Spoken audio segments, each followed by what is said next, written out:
Tudo começou na Pensilvânia no final dos anos 1800, com Charles Taze Russell, influenciado por um pregador do Segundo Adventismo. Russell iniciou seu próprio grupo de estudos da Bíblia, um pequeno grupo que acabaria por crescer e se transformar na Sociedade Torre de Vigia de Bíblias e Tratados.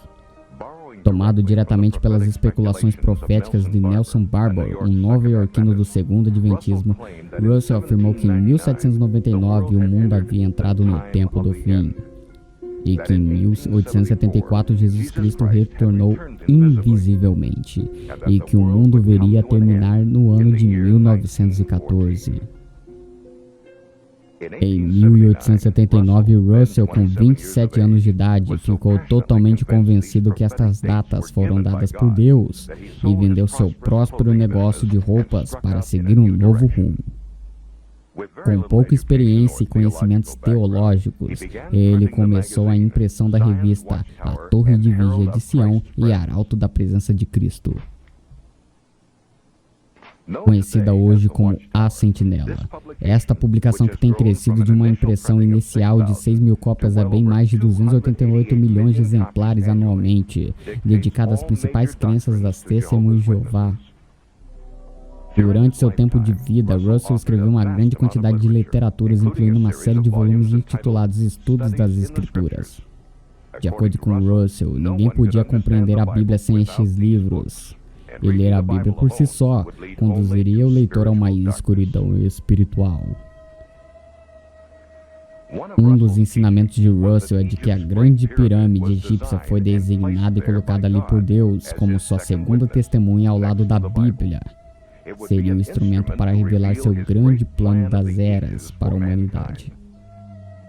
Suas medidas indicam a duração do ano, o peso da Terra, a distância até o Sol, etc. Russell acreditava que suas datas e cronologias foram confirmadas pelas medições do interior das passagens da Grande Pirâmide.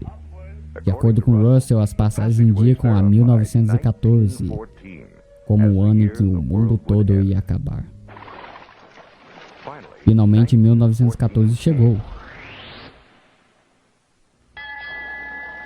E passou. Russell e seus seguidores não foram arrebatados da Terra, e o fim não havia chegado. John Knight, que na época tinha 15 anos, relembra o que veio depois.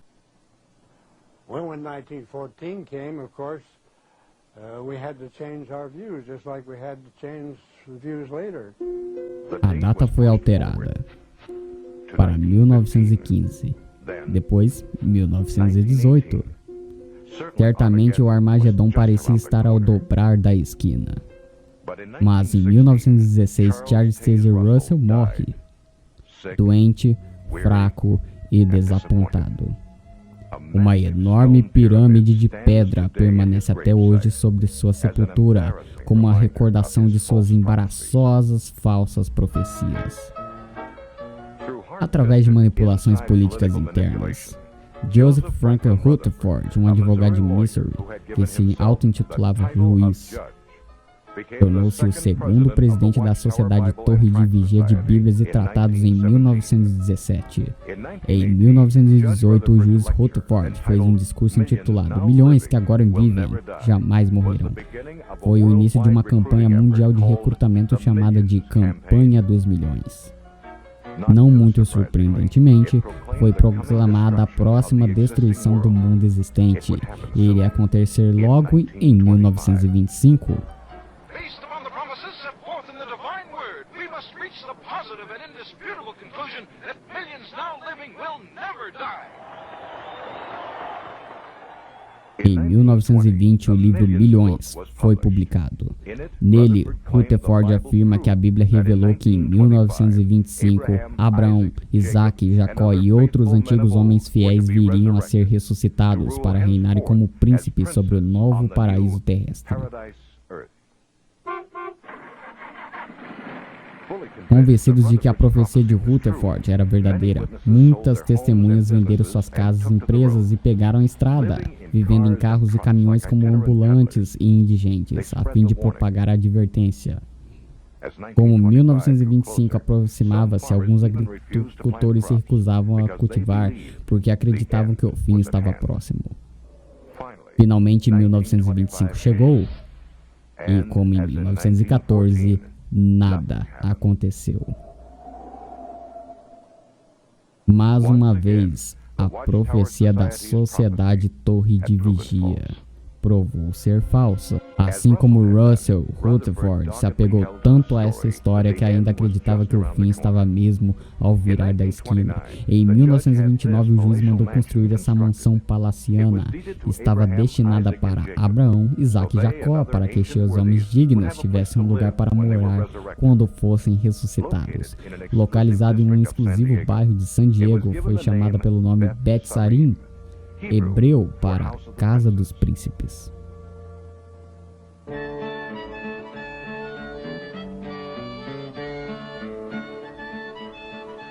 O mundo entrou na Grande Depressão, mas Rutherford vivia como um milionário, passando os meses de inverno em Bet Sarim e viajando para a Europa.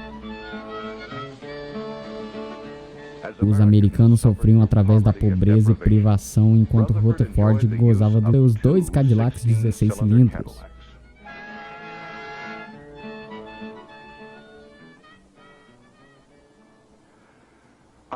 Para Rutherford, a Sociedade Torre de Vigia de Bíblias e Tratados se tornou uma corporação de petróleo. Novos livros e literaturas derramavam como um dilúvio e eram vendidos de porta em porta pelas fiéis testemunhas.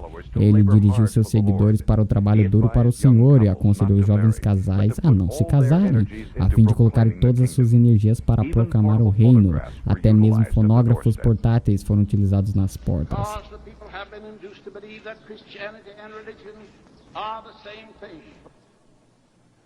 Em todo o mundo, zelosas testemunhas paravam em frente às igrejas nos domingos.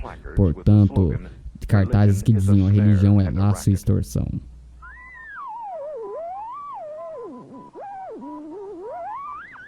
Mantendo-se a par dos tempos, a sociedade construiu sua própria estação de rádio e, por volta de 1933, 403 emissoras nacionais transmitiam os ataques abusivos de Rutherford ao clero, políticos e indivíduos a quem ele se referia como gananciosos comerciantes. No rádio e na página impressa, ele continuava que o fim estava apenas alguns meses à frente. Finalmente o fim chegou, mas somente para Rutherford. Ele morreu em 1942 em Bet Sarim. A casa que construiu se tornou um luxuoso testemunho ao nome de Deus. Em retrospectiva, talvez o único testemunho que essa mansão deu foi o da invalidez dessa falsa profecia. Em 1948, a sociedade vendeu a propriedade discretamente, encobrindo assim um capítulo embaraçoso da sua história. Hoje, a maioria das modernas testemunhas de Jeová nem sequer imaginam que uma vez Bet Sarim existiu.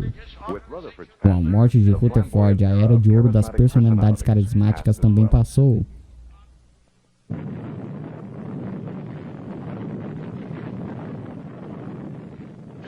Hoje, usando as inquietudes e os temores de uma guerra nuclear, a Sociedade Torre de Vigia é uma gigante corporação multinacional que propaga sua mensagem de consolação em todos os lugares. Entre Deus e milhões de testemunhos de Jeová está um conselho autocrático de governo, o corpo governante. As testemunhas de Jeová acreditam que a palavra de Deus é canalizada para a humanidade apenas através desta comissão, e estes homens se as governam com uma autoridade incrível. Cada testemunha está sujeita a esta ditadura desde o nascimento até a sepultura.